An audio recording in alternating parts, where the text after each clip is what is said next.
Hello, friends. Welcome to EduTap. I welcome you all on the success story series that we are running up. And today there is one more success story of Shivangi, our aspirant now turned into the RBI Grade B manager. A dream come true. So I welcome you all to enjoy this 1 hour very important session with our Grade B manager, Miss Shivangi. Hello, Shivangi. Hello, How are you? I'm great. First of all, very warm congratulations from our side for your achievement. Such a coveted post you have achieved. How are you feeling right now? Oh, it's a little difficult to explain in words, but it's a very overwhelming experience. I think it's most of all, it's satisfying that after so much effort that has come to fruition. See, it is a long journey. I came across that you prepared, you appeared for the examination in the past 3 years. Yeah, before starting that, because that's a part of strategy, and we will discuss that in detail. Just tell me about your background. What is your educational background? How you came across this RBI examination? What was your, if there is any your plan B or anything that you want to share with us? Okay. So in 2017, I graduated in metallurgical engineering from NIT Raipur. Then I got placed in Vedanta Resources. So I worked there for 1 year at Bharat Aluminium Company. It was a core sector, and um, the work was good, but I thought of looking at some long-term options in which I'll be able to comfortably work for a long period of time. And core sector is a little challenging.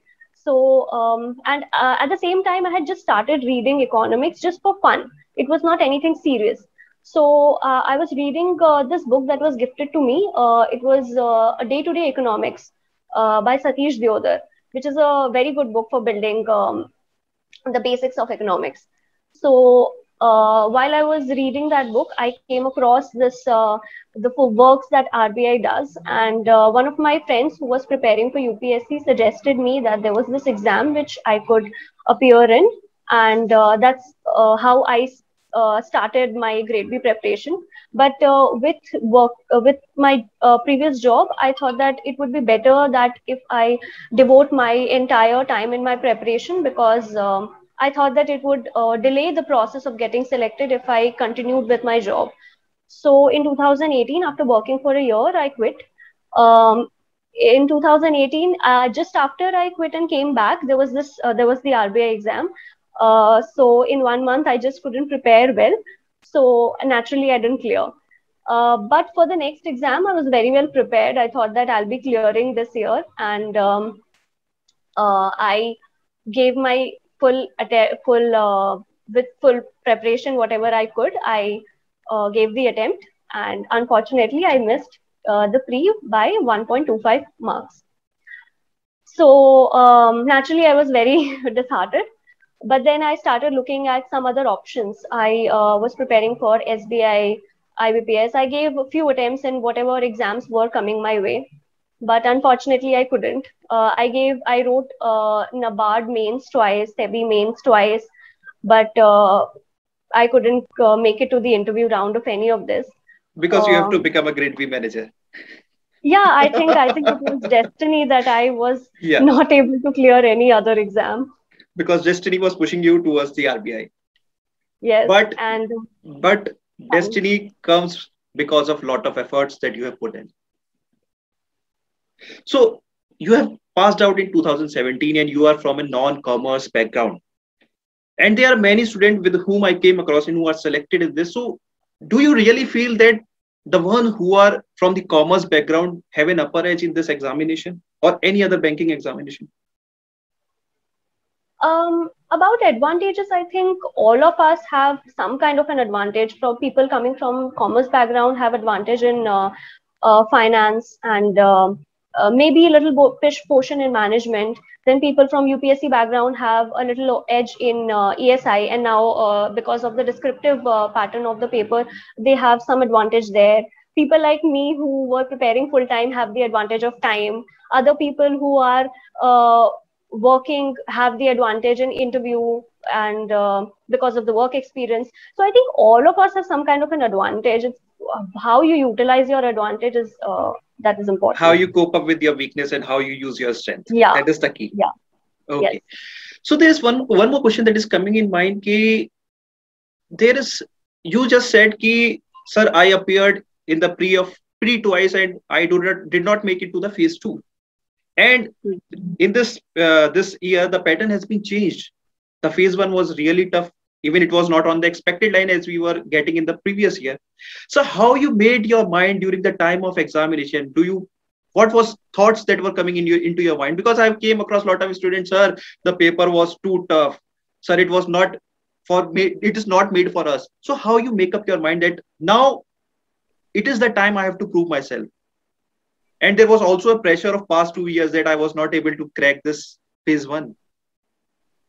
Yes, I was carrying a lot of baggage, and Yeah. naturally the pressure was very high. And other exams also, it was not just RBI. I was giving many other exams and was not able to clear the exams. So there was a lot of baggage. But I think confidence this time was very high in me. I don't know, something happened. I was like, इस बार तो होगा, जो भी हो जाए. So, मतलब, I was very high in confidence. I was very confident कि I have to give my entire effort, and whatever result comes, I'm okay with it, no matter what happens. And then in the paper also, it happened with me. I think it happened with all of us, that when we opened the GA section, it was just, I think initial 20 questions, so I just forwarded. I couldn't attempt, I think I attempted only 2 3 questions, and I was very terrified that I'm going to lose this time also. But then at that time, I just closed my eyes for 2 minutes, and I thought ki it's okay, the paper is tough, but it's tough for everyone, so it's okay, I'll attempt whatever I know. So that was my strategy, and I thought that maybe if GA is tough, maybe other sections would be easy, but that was a surprise as well. Other section was altogether, reasoning was, English used to be very easy, but this time it was lengthy. It was easy but lengthy. Reasoning pattern was changed, QA, quant, many new type pattern questions were introduced. So I just attempted whatever I knew, and just tried to remain calm. And I think because of that, I was able to score good marks in phase one also. I think the cutoff was 66, but I scored 83. So I think that helped remaining That calm. So, okay. So see, as you suggested that just we have just discussed that every student has his own strength and weakness. So being a senior player, do you feel that there is an advantage on your end? I think I don't think that age has anything to do with it. I mean, also Not because of, not not the age. Sorry to interrupt you. Not the age, but the attempts. Because there is a question that, sir, there are a lot of, because every year new players come into this game of thrones. Mhm. So every year new aspirants come and they feel there are so many senior players are there. But as we can see, the pattern has changed. So was there an advantage for a senior player, or there was a plain level that you feel the level was same for all the aspirants? And one more thing. How much time a fresher would need in comparison to extra time that a fresher would need to put in order to compete with a senior player? Because we know the game, but we know the drill also. But for a fresher, he doesn't know. So how much extra time he has to put in this preparation, and how much time he needs in entirety for this entire syllabus part?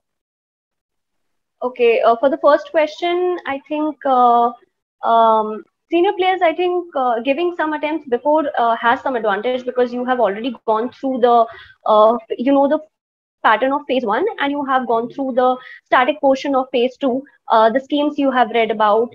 It's only the current affairs that is you have to read again. So you have to update yourself with. But this time, I think because of the addition of descriptive portion in the phase two exam, and also the level of difficulty in the phase one exam, I think it was a level playing field. But I think still 10% advantage was there for a person who has previously given this paper. And for a fresher who wants to start, I think a good timeline would be 6 to 8 months before phase one exam, so that there is sufficient time to cover the static portion, get acquainted yourself with the kind of questions that are asked in phase 2. Initially, I would recommend any fresher to start with phase 2, get acquainted with the kind of questions, the syllabus, and then move on to phase 1 in the last 2 months, because last 2 months preparation would be sufficient for phase 1. Okay. So my next question would be regarding the strategy part. Okay. So let's break our strategy as per the examination pattern. Phase 1, phase 2, phase 3. First of all, my question is that also comes in the mind of every aspirant. So I want to ask you, which resources do you rely on? The resources that you referred for these RBI examination. Okay, so for phase 1, for quant and reasoning, which I felt I was a little weaker in, I relied on YouTube videos of various teachers. I used to practice from YouTube because there are a good number of questions, good sample size from which you can pick. And then I used to practice from whatever source, whatever material I could find on the internet, nothing specific. Then GA, I think general awareness I would cover from Affairs Cloud monthly PDF, which is in Q&A form, which is easy to memorize. So I used that completely for phase 1. For phase 2, I used the same source, but the different PDF, a detailed version of Affairs Cloud magazine. So for phase 1, these were the sources that I referred. And I used to maintain an Excel sheet in which after every mock, I would record my performance, and I would analyze which are the sections that I need to focus more on, which are the topics that I need to revise. So I would do them. And again, when I would attempt, I would see if there has been any progress. So this thing actually really helped me in phase 1. The baggage that I had of the last 2 failed attempts, I think this exercise helped me in getting past the phase 1. Okay. Is there any source that you referred? For you have explained about the phase 1. Now coming to the phase 2, is there any source that you referred, or you kept the same resources? Okay, so you're asking about phase 2, right? Yeah. Now? Yeah. So for phase 2, ESI portion, I completely relied on EduTap material for the static as well as the current affairs portion. I went through the EduTap monthly magazines. There's a separate portion, a separate section of ESI and finance and management current affairs, which I used. Apart from that, I also used many other UPSC material, which was Vision IS monthly magazine, and also Civil Services Chronicles. So I used these sources to go through the current affairs. And then for the schemes part, I would I had followed only the Vision IS schemes PDF, and any addition which we would get, because the Vision IS scheme magazine was released only, I think, May. And later on, whenever the new schemes were added, I maintain a separate notebook, and I used to write in the detailed form in the notebook. So that was about the ESI. For finance and management? For finance and management, I completely relied on EduTap here, and the current affairs was done from the EduTap monthly magazine. And apart from that, I was reading newspapers every day. I was just glancing through the newspapers. So any new news that I would get, I would write it down in my notes and revise it later on. But the static part, management, entire portion, I relied completely on EduTap. For the descriptive portion also, I think EduTap helped a lot, because in the last 20 days, we had to complete, after phase 1, we were just left with 20-25 days to complete the entire phase 2, along with the descriptive portion, which was added this time. So we had to practice typing, we had to give mocks, we had to get acquainted with the kind of questions and how they should be answered. So in that, I used to go through the sample questions that were given in EduTap, and then I would write my own answers. I would refer to the sample answers given there. Then I would also refer to the UPSC material that is available on the internet, and then I would frame my own answers. So whatever topics I would write, mostly it would be in a structured form, which would first have an introduction. It would have either a definition or a small introduction of the topic. Then I would write some statistics about relevant any relevant report that is published. I would include that statistics. Then I would write the reasons of that particular social issues mostly, and then I would write the schemes that the government or the initiatives the government has taken. Then I would write the kind of the benefits that these initiatives have given us, if any progress we have seen. Then I would go with way forward and then conclusion. So this used to be my structure for all topics that I did. Mostly this was the structure for ESI all topics, and finance and management, depending on the kind of question, the kind of topic. So this I did. Yeah. For descriptive. So see, one more point that is coming in my mind is, for descriptive writing, what you have chosen? You have written the answer in the paragraph form or in the point wise form, like in the numbering 1, 2, 3. So this, because this question also been asked by many of the aspirants. So what was your approach in the real examination? What you have written? I feel, for example, if I'm explaining the reasons, I'll go point wise. But while giving some statistics or introduction, depending upon the need of the of what I'm writing, I would change it accordingly. If the reasons are asked, if pros and cons are asked, then I would definitely write point wise. But small introduction, all of that, I would keep it in passage form only. Okay, so that was about the resource part and your approach towards the changes in the pattern. You have done a lot of practice regarding the descriptive. Do you really think that descriptive portion needs an extra effort? Oh, I think to do practice, yes. Practice daily, or was it the time between the phase 1 and phase 2 is enough? Actually, in our case, we didn't actually get this time to decide whether we can use, whether we should write descriptive before or not, because I think 28th of January, the detailed notification was released, and we had exam just in a month. So there was hardly time to prepare for phase 1. So initially, though, I think in the first 10 days, I practiced very few questions. I think in that time, I would have written only 10 questions, 10 answers. After the phase 1 was over, and because my phase 1 had gone well, I was pretty confident that I'll be making. So I didn't wait for the result even for a day. I started my preparation right from the next day. So in that time, I devoted completely to answer writing. So every day morning, I would sit down and write 2-3 answers. So that was, so you were practicing immediately, but my next question is, do you really think that it is practically feasible to write 400 word 10 marker question and 600 word 15 marker question in the real examination, because you have to type? So what is your opinion on that? No, I actually didn't exhaust the entire word limit.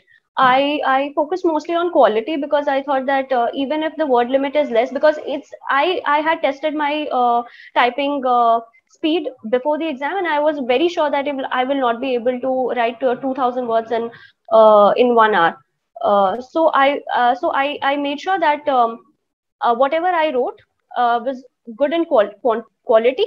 And for a 600 marks, 600 words question, I wrote somewhere around 400 to 450 words. And for a 400 words question, I wrote somewhere around 350 words. So that was my approach. Okay. So this was approach here regarding the phase 2. Now there are a few more questions that is coming into my mind. That what do you feel, which is the most scoring section in the phase 2 of our examination? And let's first talk about the phase 1. What should be the approach of a student? He should focus on the GA more and QRE less, because students who are from the QRE engineering background, because you are from the engineering background, so they are much more comfortable in the QRE section rather than the GA, if I'm putting it right. And for those who are from the other backgrounds like commerce, economics, they are more comfortable in the GA section rather than the QRE. So what is your take on this? Because also GA questions have been asked in the phase 1 comprises of 80 questions. So what is your take? What a student should put in which section should a student put in the efforts to maximize the score? Should it be QRE? Should it be GA? I think it totally depends on one's personal strengths and weaknesses. So I had identified very early on that current affairs is my strong suit, and especially quant and reasoning are my weak suits. So English, I was equally well, and because I was equally well as QE, as general awareness.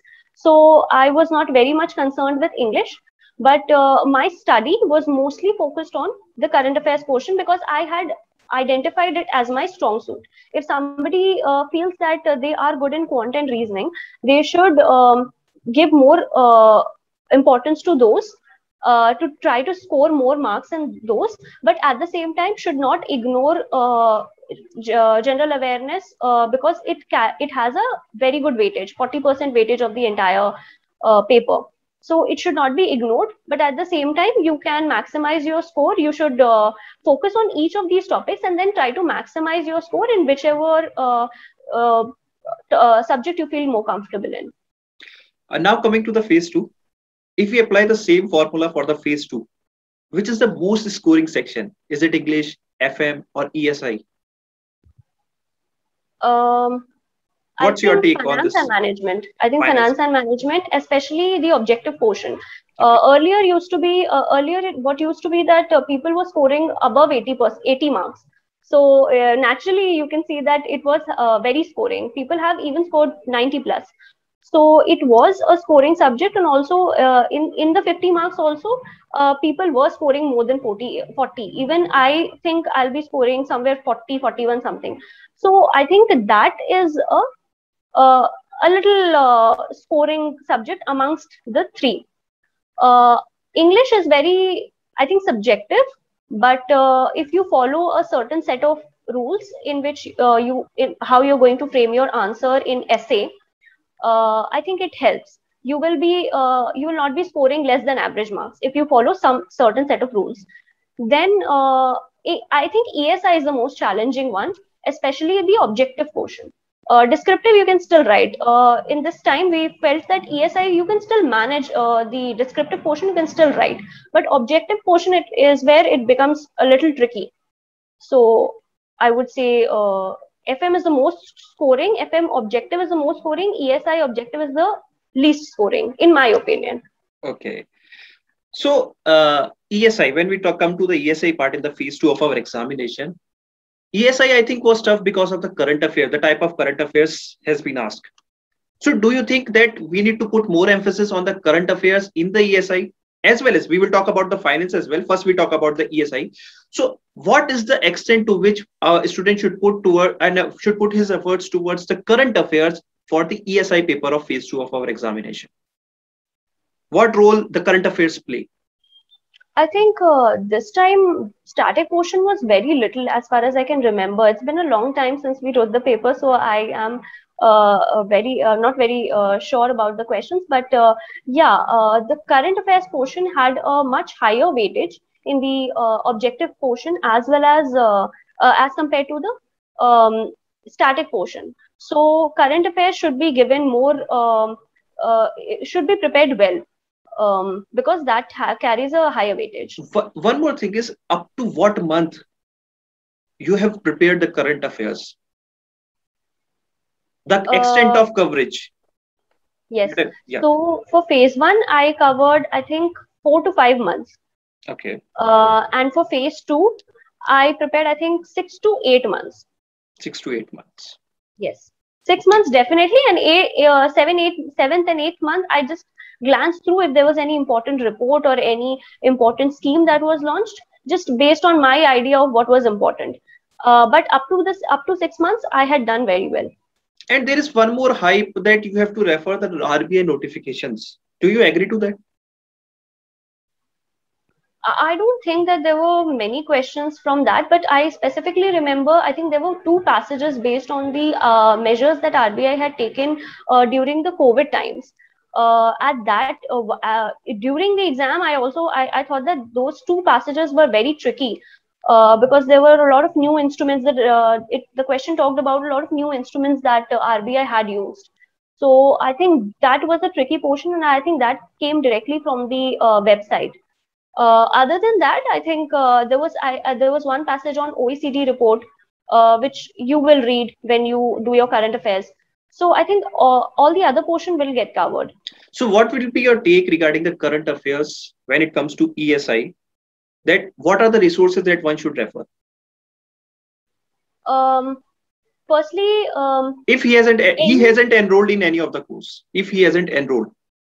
Okay. Yeah. So in that case, Affairs Cloud Detailed Monthly Magazine is a very good source for doing the current affairs ESI portion.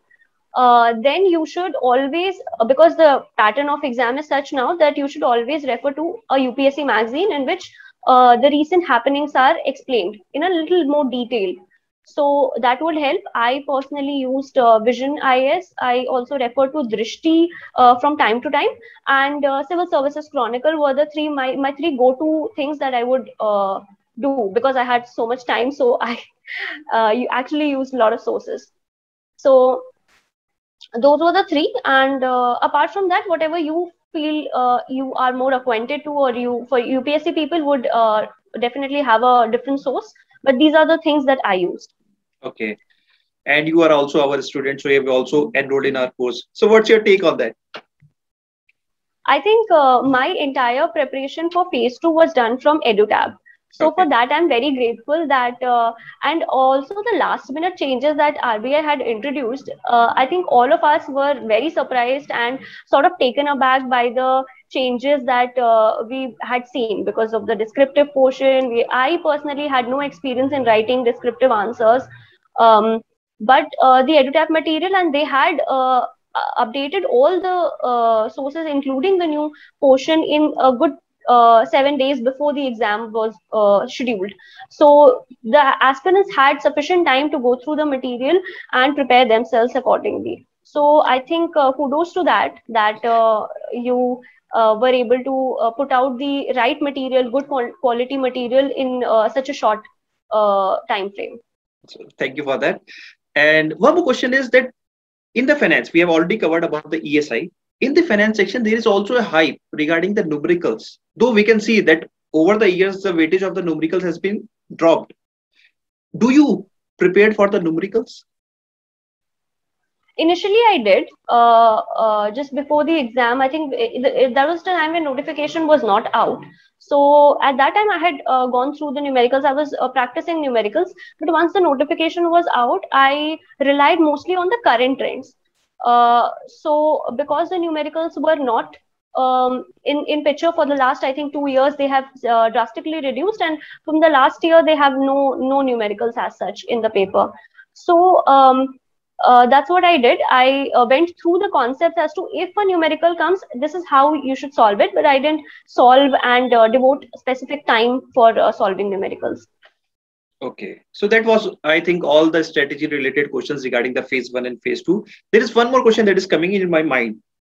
What is the importance of mock test for both the phase 1 and the phase 2? Do you think that a student should go for these mock tests? Or he shouldn't? He should directly appear in the examination. No. I think specifically, I would mention the initiative of EduTab, the Big Daddy mock test, which was conducted. I sat for that exam, and because of that, I got physically and mentally prepared for the phase 2 exam, because it's a long exam, like 4.5 hours exam writing part, and then another 3-4 hours waiting, reaching the exam exam station, and then getting the registration done, sitting at the seat, waiting. So all of that, it's a very tiring process. It consumes the entire day. So because of the Big Daddy mock test, I got little acquainted to the scenario that would be, and I prepared myself accordingly. Other than that, the objective portion and the objective portion of both ESI and FM should be practiced regularly. And descriptive answer writing you can do as per your preference, but whenever you want to write. But it should be practiced definitely, because when you're sitting for the exam, it's very difficult to recall points and write it in the exam in a very small time frame that it's there. So we have to type it also, and typing also we do a lot of mistakes, then we have to correct it. So it's better to get yourself acquainted to the type of questions, practice them well before. That's it, and you'll be good. So there is, you just mentioned that in the phase two examination, it is a long, tiring day. How you manage that? As I mentioned, the Big Daddy mock test prepared me well for the kind of the day I was going to, that was ahead of me. So that helped. But nee, And you have taken the Big Daddy mock test at home. So yeah. we know that you have taken that, you have accounted. But in the real life situation, there are a lot, because there is also a gap of, I think, 1 or 2 hours between paper one and paper. So how you manage that stress, the entire day stress? I think what keeps you motivated? Yeah, why you are putting your mental efforts over your, what is pushing you that no, I have to keep myself motivated, I can't feel tired? As I said before, confidence is one thing, because I was feeling, I don't know, something was right, that I was feeling. I was in a very positive time, very positive state of mind during the entire process, all 3 days, my interview day, phase one, phase two, and it's a tiring process for everyone. But if you maintain a positive outlook at that, this is just one day, and there's an entire life ahead of me. If I can make through this one day, and if I can do well, I can keep myself calm. That's all that matters, because ultimately we cannot prepare everything. Be it interview, be it phase one, be it phase two. It's just the kind of positivity and a mental headspace that you are in that day. So just try to be calm and positive, that whatever questions I'm going to get, I'll be writing to the best of my abilities. I'm well prepared, and I will do well. So if you have this positive approach, nothing is that difficult. It's just an exam, and it's just one day. You can do it. Yeah. So guys, this is about the phase one and phase two questions that we have asked to Shivangi. If there is any question that you want from the other aspirants that we can ask, so please drop us an email, or you can also comment in the comment section. Now, Shivangi, coming to the interview part, you have explained each and every point very beautifully regarding the phase one, regarding the phase two, your resources that you have referred, the strategy that you have taken. Coming to the interview part, interview, one of the most difficult stage we can say, because you have proven your mettle in the phase one and phase two. But now there is a test of your own abilities, even which you are not even, many of times you are not aware of that, because it's on the other hand what they can ask. So what was going into your mind during the time of intervention, or basically before that? Because before entering the room, there are a lot of questions that are coming into your mind. How you make up your mind that no, I will be calm, I will keep myself pushing? What was going into your mind, and what kept you motivated before entering into that room? Yeah. So it's good. It helps if you're very well prepared. So try to be well dressed, very well prepared, have a proper rest before one day. Don't stress yourself out. I mean, I know that it's easier said than done. We've all been through that phase, and it's really exhausting mentally, because you're so anxious and you just want to ask everyone, how was your interview, what questions did they ask. Better don't do that. Just keep yourself calm and stay silent as much as you can. So that would save your energy for the actual interview. Most important, I think, for the interview is to work on your personality, which I cannot stress enough. Reading itself will not help you, because the questions which the panel can ask can vary from one end to the other. It can be current affairs, it can be your personal life, it can be your opinion, it can be your analysis about something. So it can vary from at a very wide range. So read well. You should read newspapers. That is, one financial newspaper, one general newspaper. For financial newspaper, I personally referred Mint, because I think it's very well explained. Each and every news is very well explained in the Mint newspaper. Apart from that, I also used Business Standard some days. Uh, for one general paper, you can use Hindu, Indian Express, anything as per your preference. Then RBI website should be done very thoroughly, because a lot of questions sometimes ask directly from that. What speeches have you read? Is there any report that you have read from the RBI website? For example, the definition of NBFC, definition of small finance bank, the exact definition you will get in the FAQ section of the RBI website, which would help you a long way in framing your answers. So that is one thing.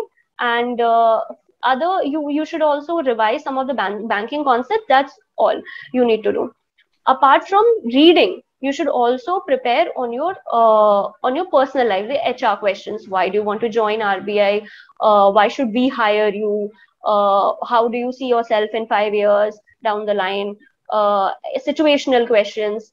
For example, I was a female candidate, so I was prepared for the female role models that we have in the banking sector, and anything related to that, the scams that we keep hearing about. So all these topics should be read well, and apart from reading well, you should also practice So speaking those. how was your interview? Was it on the technical lines or was it more on the HR lines?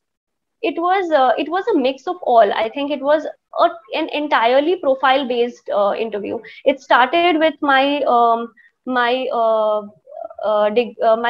small degree that I did in music, classical music. So the chairman started from there, and then he took me to one course that I had done in behavioral economics. So he asked me questions on that, Nobel Prize. Then ma'am came on to my work experience, which was in the corporate sector. So she asked me about how corporates can raise funds, questions around that. And then the other panel member asked me about the RBI functions, banking related questions, just 2 or 3 questions, major ones. And then the other panel member concluded with one presentation that I had given in my college days regarding that. And that's all. So it was completely profile based. Profile based. So was there any question that was for which you have said no? No, I don't think that there was any question. There was one question, early warning signals, about which ma'am asked me, but I had read it, but I had forgotten to read it well. I mean, I had just read it one line about it, and I had thought that I'll read this properly before the interview, and somehow that got slipped out of my mind. And that was the question that was asked. That was the only topic that I had missed, and that was the question that they asked me. So I told them whatever. How you managed that? Yeah, so I just told them whatever I knew, and just to stop them from asking any further questions, I said that, ma'am, this is all I know about this topic. So okay. she understood that they shouldn't follow up on this topic, so they moved on. Was the panel cordial that they greeted you? They made you comfortable? Because many of the time the panel is like a strict panel. They butcher you. I beg my pardon for the wordings, but they are kind of strict. And sometimes panel is so cordial that they first make you comfortable, and they might butcher you in the marking. So how was your panel? So I think from what I've heard, my panel was strict. So, but I didn't feel it while I was in the interview room. So in my experience, my interview went very well, because of, even if I didn't answer a few questions up to the standard, after coming out, I felt ki, "Arey yaar, yahan pe I should have said this, I should have added this." Later on, I regretted, but while I was sitting in the interview, whatever I came to my mind, I answered. I was smiling all the time whenever I was greeting. So, for example, when it moves from one person to another, it's better that you smile and greet, and that then they start asking the question, so that helps. Apart from that, I also cracked a joke, so everyone was laughing. So I took an initiative from my end to keep it lighter. So smiling. If you can crack a joke, that's fine. If you don't push it. So that's it keeps the aura a little on the lighter end. So what was the duration of your interview? How long it went? I think it was 12 to 15 minutes. It was very small. Okay. And there was any other candidate whose interview has gone long, or was It's same for the all the No, candidates. no. Everyone, they were, for everyone, they had only 12, 15, max 10 to 15 minutes. It was mostly between 15 minutes. Okay. So what was the attire for the day, for the big day? Attire, I had worn a black suit, Black suit. black corporate suit, Yeah. shirt, pant, and a jacket. Okay. Yeah, that's it. Okay. Now, one more question is: have you appeared for any of the mock interviews? Yes, I took whatever mock interviews that I could find. Various sources, a lot of coaching institutes provide free mock interviews, so I took that. EduTap was my first mock interview. It was a telephonic one with two senior members. So I found it very insightful, because I came to know that a lot of things I had idea, but I was not able to explain it very well. Form proper sentences and explain it as per their expectations. So from that I started, and then I took other mock interviews as well from various sources, and uh, I just made sure that, because from RBI interview to last 3 years, I had no experience of giving interview. So it was important that I practice this, because my confidence was also very low. So I tried to take any mock interview that I could find. Okay. So I think that's all about the strategy part, the phase one, the phase two, the phase three. That is the interview. Now there's a few more questions that are left, and I want to ask you that is what you want to say to the future aspirants. What will be your message, especially for the senior players? Because many a times a situation will come that I have appeared for 3 attempts and I'm not making any progress. Yeah, like you have failed twice in the pre, but you kept yourself motivated, and in the third year you got your the big covenant post. So, what is your take? What do you want to suggest to the future aspirants? Yes, I think failure is a part of life, and no matter how difficult it's going to be for you to accept it, but it's a reality. The faster you accept it, the sooner you can move on. So if you come across a failure, I know I have cried many nights because of various failures that I've seen. So whenever you come across a failure, just accept it and move on. And there will be a time when all your efforts will pay back. So just be hopeful, be positive, be calm, and do not lose confidence no matter how difficult the situation gets. So you are going to make it. Just be confident and you'll be there.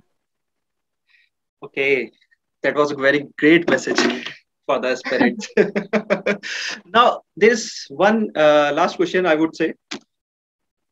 Is the feeling is already in you that now I am a RBI Grade B manager? It is already in you, or is it like right now also you are in an aspirant mode? I have no idea, because I have, since the time I've cleared, I don't feel anything different, but uh, it's just that I have become more relaxed now. That stress that was in my head for last 3 years of seeing failure after failure after failure has just gone. I've got congratulatory message from everyone that I know, which is a very good feeling, since I was hiding in a silo for the last 3 years. So coming out with a good little success that has come my way. I've been lucky in this journey, so it's good. But other than that, I don't think anything has changed. To be honest, I still don't believe that I have made it into the list. So it's very difficult to just change anything about me at this point. Okay. So, any motivational thing that you want to say? Like, whenever I feel down, there is a very good movie, Invictus, which always kept me motivated. Even my during the time of my preparations. And there is a very famous quote in the movie that I am the master of my fate, I am the captain of my soul. So, is there any message or something that you want to add on? Oh, it's a long one, but I I don't know if you have time for this. Yeah. Once a friend said this to me. This was a story about a Chinese bamboo tree. So there's a small story in which there's a farmer who sows two plants. There's a Chinese bamboo tree and a normal sapling. The sapling, in a few months, it grows and it gives fruits and it's harvested and its life journey is over. But the bamboo has not even broken the ground for like 5 years. But the farmer keeps on nurturing it, providing it shade, doing everything to take care of the plant. And for 5 years, nothing happens. And for one day, it just breaks the ground, and it just in 5 months, it just grows 90 feet tall. So this was a story that was told by my one of my friends when I was going through a very tough time. And I think this story has kept me motivated. I think this is one story that I would like to say to all aspirants, that sometimes results take time, but when they do come, they just then you'll be a star like me giving an interview. A dream come true. Really a dream come true, Shivagi. Thank you so much for your time. Really, we want to wish you a very happy journey ahead. अभी तो party शुरू हुई है. Thank you Thank you. so much for your time. I think this will enlighten a lot of future aspirants. Thank you so much. It's been a pleasure. Thank you so much. Take care. Bye bye.